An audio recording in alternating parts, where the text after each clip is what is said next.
동방의 박사들이 별을 따라 예수님 나신 곳까지 가서 귀한 예물을 드렸다라는 이야기는 성탄절에 자주 등장하는 익숙한 이야기입니다. 그러나 이 이야기는 단순히 아름다운 장면으로만 기억되어야 할 이야기는 아닙니다. 더 큰 의미를 품고 있습니다. 동방박사 이야기는 오직 마태복음에만 기록되어 있는데요, 오늘 본문을 쓴 마태는 이 이야기를 통해서 예수님의 탄생이 단순한 사건이 아니라 누가 메시아를 알아보고 누가 메시아 앞에 반응했는가를 분명히 보여주고 있습니다. 예수님께서 유대 베들레헴에서 태어나셨을 때 그 사실을 가장 먼저 알아보고 찾아온 이들은 뜻밖에도 유대인이 아니라 동방에서 온 박사들이었습니다. 오늘 대강절 세 번째 주일을 맞이하여서 동방 박사들의 이야기를 통해 우리는 어떤 마음과 어떤 자세로 주님을 기다려야 하는지를 함께 살펴보며 은혜를 나누고자 합니다. 첫째로, 마태는 이 이야기를 통해 우리에게 오신 예수님이 메시아이심을 깨닫고 그를 경배하는 것이 참 지혜임을 가르쳐주고 있습니다. 여기 자막 좀 계속 해주시겠어요? 예. 첫째로 넘겨주시면 됩니다. 네. 동방박사에서 우리 동방박사라고 얘기를 하잖아요. 동방, 유대 땅을 중심으로 해서 동쪽에 있는 나라를 말합니다. 간혹 동방이 한국이라고 말하는 분들도 있습니다. 아마 유튜브 보시면 그런 분들 계실 텐데 전혀 근거가 없는 이야기입니다. 혹할 필요가 없습니다. 중요한 것은 그들이 어디서 왔느냐가 아니라 누구에게 무릎을 꿇었느냐, 그것이 더 중요하다라는 거죠. 또한 한글 성경에는 동방에서 온 그들을 박사라고 번역을 했습니다. 여러분들 박사하면 박사에 대한 여러분들의 어떤 이미지들이 있을 겁니다. 근데 이것도 사실 정확한 표현은 아닙니다. 영어 성경에는 그저 wise man 혹은 마지 또는 메이자이라고 표현되어 있습니다. 영어 성경에는 그래요. 근데 이 메이자이, 마지라는 말이 어디서 왔느냐? 바로 신약 성경의 원어인 그 헬라어에서 왔는데, 헬라어로는 그들을 마고이라고 부르고 있습니다. 마고이가 무슨 뜻이냐면 지혜로운 자라는 뜻을 품고 있습니다. 그리고 이 지혜로운 자 마고이라고 불렸던 성경의 또 다른 인물로 얘기하자면 다니엘이 있습니다. 다니엘을 마고이라고 칭을 했었습니다. 그들이 실제로 자기 나라에서 이 동방 박사들이 마고이라고 불렸던 자들이라는 공식적인 증거는 없습니다.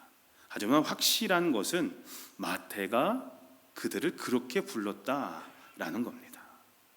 마태가 그들을 마고이, 지혜로운 자라고 불렀던 것은 매우 중요한 의미가 있습니다.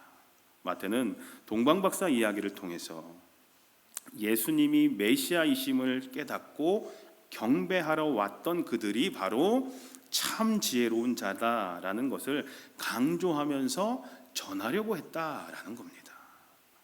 마태복음은 유대인들을 대상으로 기록된 복음서입니다. 마태가 전하는 이야기를 듣고 있는 유대인들은 구약 성경에 대해서 잘 알고 있겠죠. 그렇기 때문에 참 지혜는 여호와를 경외하는 것이라고 알고 있었고, 또 참 지혜자는 여호와를 경외할 줄 아는 사람이 참 지혜자라는 것을 율법을 통해 잘 알고 있었습니다. 잠언 9장 10절에 보면 여호와를 경외하는 것이 지혜의 근본이요 거룩하신 자를 아는 것이 명철이니라 라는 말씀이 있습니다. 근데 동방에서 온 이 사람들은 아기 예수가 메시아이심을 믿고 누구보다 먼저 경배를 드렸다라는 겁니다. 그러므로 그들이 아기 예수님께 경배를 드렸다라는 의미는 그들이 아기 예수님을 메시아요 하나님으로 고백했다라는 것이고, 이것은 곧 성경이 가르치고 있는 참 지혜자의 모습이다라는 겁니다. 그것을 강조하고 있는 겁니다. 사랑하는 성도님들, 참 지혜는 많이 아는 것이 참 지혜가 아니라 예수님 앞에 엎드릴 줄 아는 것이 참 지혜입니다.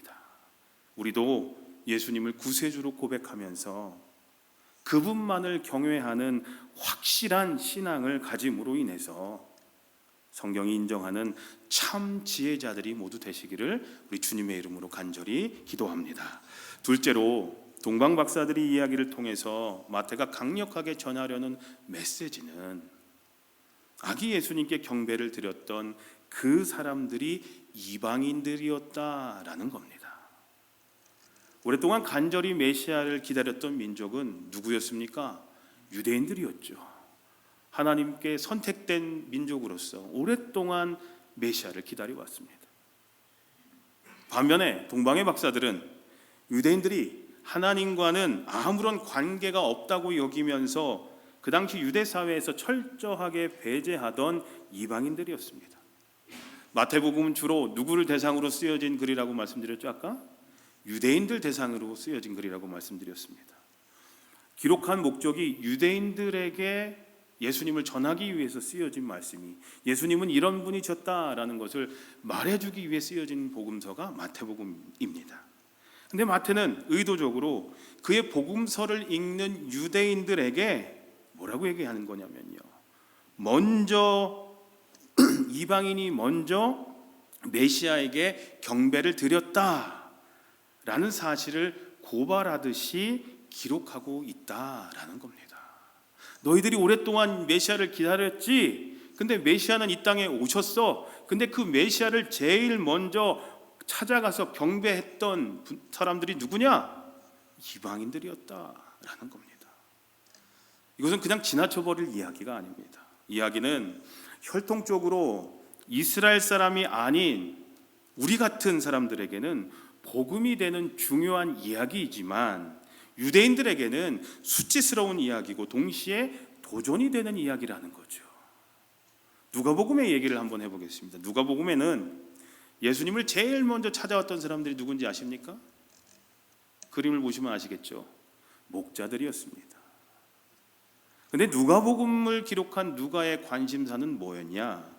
가난한 자, 멸시받는 자, 소외되고 천하고 어린아이 같은 철저히 그 당시에 낮게 여겼던 소외되던 사람들이 누가의 주된 관심사였습니다. 그래서 그런 이야기가 누가복음에는 많이 나옵니다. 창녀나 죄인과 같은 계층으로 여겼던 사람들이 그 당시에 누구였냐면 목자였습니다. 제일 하층민들이 바로 목자들이었습니다. 그리고 이들은 품이 있고 고상한 사람들이 모여있는 예루살렘 성전에는 들어가지도 못하는 그런 사람들이 목자였습니다. 바로 그런 낮은 이들이 제일 먼저 메시아를 찾아가 천사들의 말을 전하며 찬송하고 경배드렸다라는 것을 누가는 말하고 있는 거죠. 마찬가지로 마태는 유대인들에게 유대인이 아닌 이방인들이 너희들이 그렇게도 오랫동안 기다리던 메시아에게 너희보다 먼저 경배를 드렸다라는 사실을 기록하고 있는 겁니다. 그렇다고 이스라엘 사람들이 구원에서 제외되었다라는 말이 아닙니다. 구원에 있어서는 이야기를 하는 이유는 무엇이냐? 바로 구원에 있어서는 모든 인종, 모든 민족에게 다 열려 있다라는 것을 보여주고 있다라는 겁니다. 사도 바울은 이 사실을 다음과 같은 말로 반복하여서 전하고 있습니다. 우리 함께 읽어볼까요? 시작.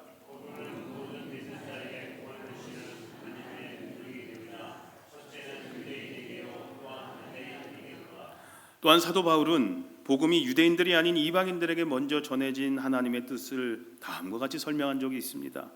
로마서 11장 7절에서 11절까지인데요.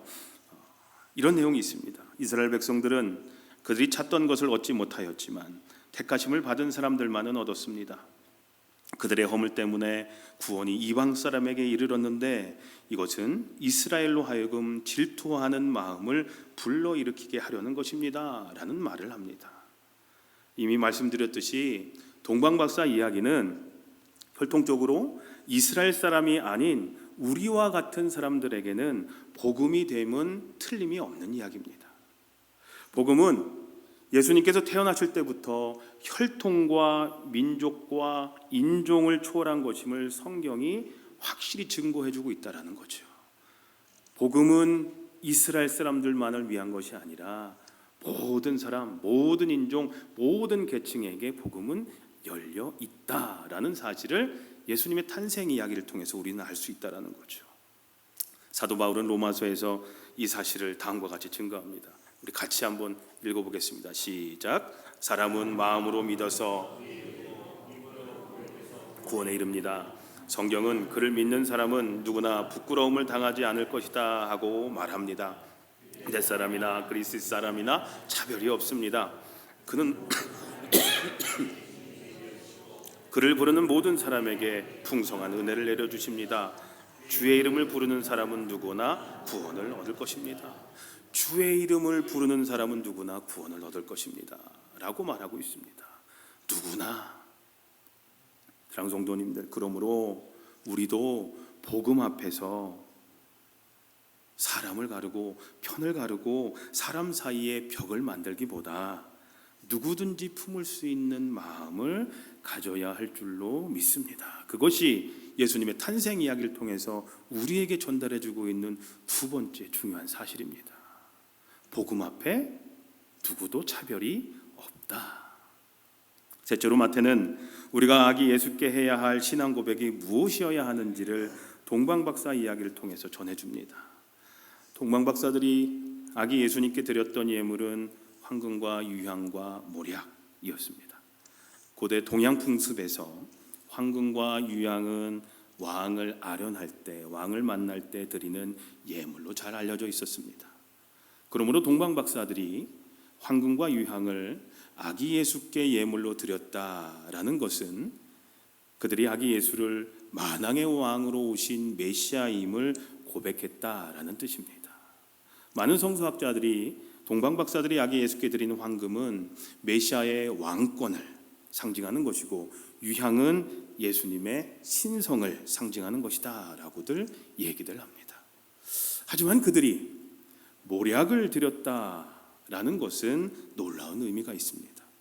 몰약이라는 것은 주로 아라비아 지방에서 자라는 나무에서 추출되는 것이로서 상당히 비싼 향기가 있는 그런 액체인데 이것은 주로 시체를 썩지 않게 하는 그런 방부제로 사용되었다고 합니다.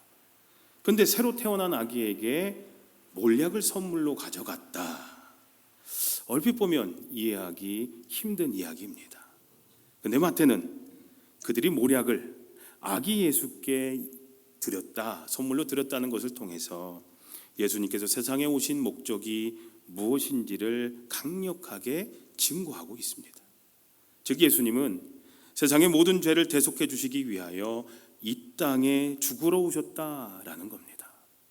아니 세상에 사람이 살기 위해 이 땅에 태어나지 죽기 위해 태어나는 사람이 있겠습니까? 죽기 위해 태어난 사람이 어디 있습니까? 근데 마태는 아기 예수는 죽기 위해 태어났다라는 것을 탄생 이야기를 통해서 미리 전하고 있다라는 거죠. 오늘 우리가 함께 불렀던 찬송가 116장도 그들이 드렸던 예물의 의미를 이렇게 찬송을 하죠. 우리 아까 불렀던 찬양이죠. 황금을 들여서 모든 백성 다스려 주소서. 나는 유향드리네 만국 백성 찬송드려 만유주 섬기세. 나는 모략드리네 세상 모든 죄인 위에 십자가 지셨네 라고 하고 있죠. 결국 동방박사들이 드렸던 선물의 의미는 아기 예수님이 만왕의 왕으로 왕 중의 왕으로 오신 메시아이실 뿐만 아니라 우리를 위해 저와 여러분들을 위해 세상에 오신 고난받는 메시아이심을 고백했던 것입니다. 사랑하는 성도님들, 우리도 주님이 왕이심을 믿는다면 저와 여러분의 삶의 주도권을 그분께 드려야 할 줄로 믿습니다. 그리고 주님이 우리 위해 고난받으신 메시아이심을 우리가 믿는다면 우리도 그 사랑 앞에 기꺼이 순종하며 살아가야 합니다. 그래서 우리에게 예수님이 누구신가가 분명해질수록 우리가 어떻게 살아가야 하는지도 또한 분명해지게 된다는 거죠. 성도님들, 그분 앞에 드리는 우리의 예물이 그저 우리의 말이 아니라 우리의 삶이 되기를 원합니다. 말로만 선물을 드리는 것이 아니라 우리의 삶으로 주님께 우리의 선물을 드렸으면 좋겠습니다. 마지막으로는요, 제가 전도사님 이 소리가 제 목소리가 이상해서 그런가요? 아니면 지금 조금 이상하지 않나요? 괜찮으세요? 저만 이상하게 느끼는 건가 본데요. 자꾸 뭔가 쩝쩝거리는 소리가 나는 것 같아가지고. 자, 마지막으로 마태는 동방박사 이야기를 통해서 우리가 이제 좋네요. 우리가 아기 예수님을 어떤 자세로 기다리고 맞이해야 하는가를 가르쳐주고 있습니다. 지난 2주 동안 첫째 주에는 우리 거룩함으로 기다려야 된다고 말씀드렸어요. 두 번째 주일에는 순종함으로 기다려야 된다고 말씀드렸어요. 첫 번째로 겸손입니다. 아기 예수께 경배를 드리는 동방박사들의 모습이 그렇게 아름답고 숭고하게 보이는 이유는 저들이 보여주고 있는 겸손 때문입니다. 동방에서 온 박사들이라고 하면 학문도 높은 사람들이었을 겁니다. 나이도 어느 정도 있었겠죠. 많은 사람들로부터 존경도 받았던 사람이었을 겁니다. 그런데 그들이 구유에 누워있는 아기에게, 갓난 아기에게 엎드려 경배했다라는 겁니다.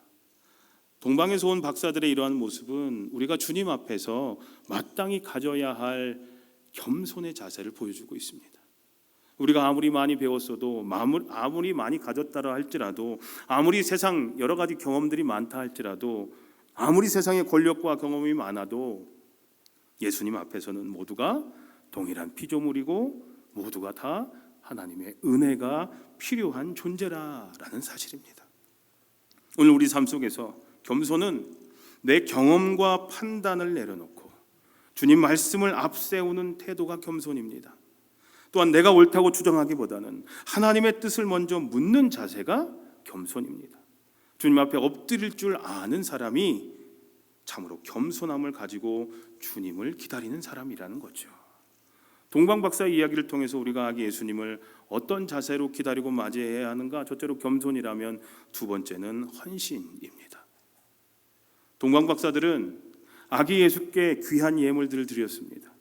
황금과 유향과 모략을 드렸죠.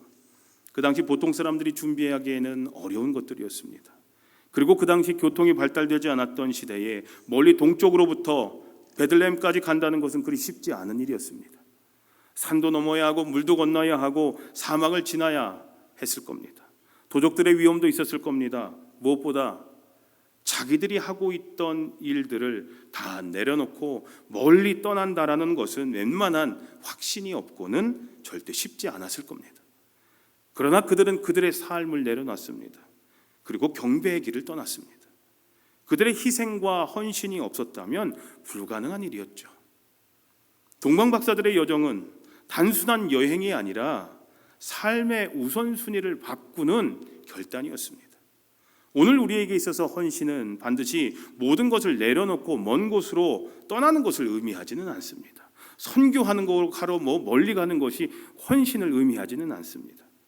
그러나 주님을 위해 시간의 자리를 내어드리고 익숙함에서 좀 한 걸음 물러나며 편안함을 조금 내려놓는 선택은 우리에게 분명히 필요합니다.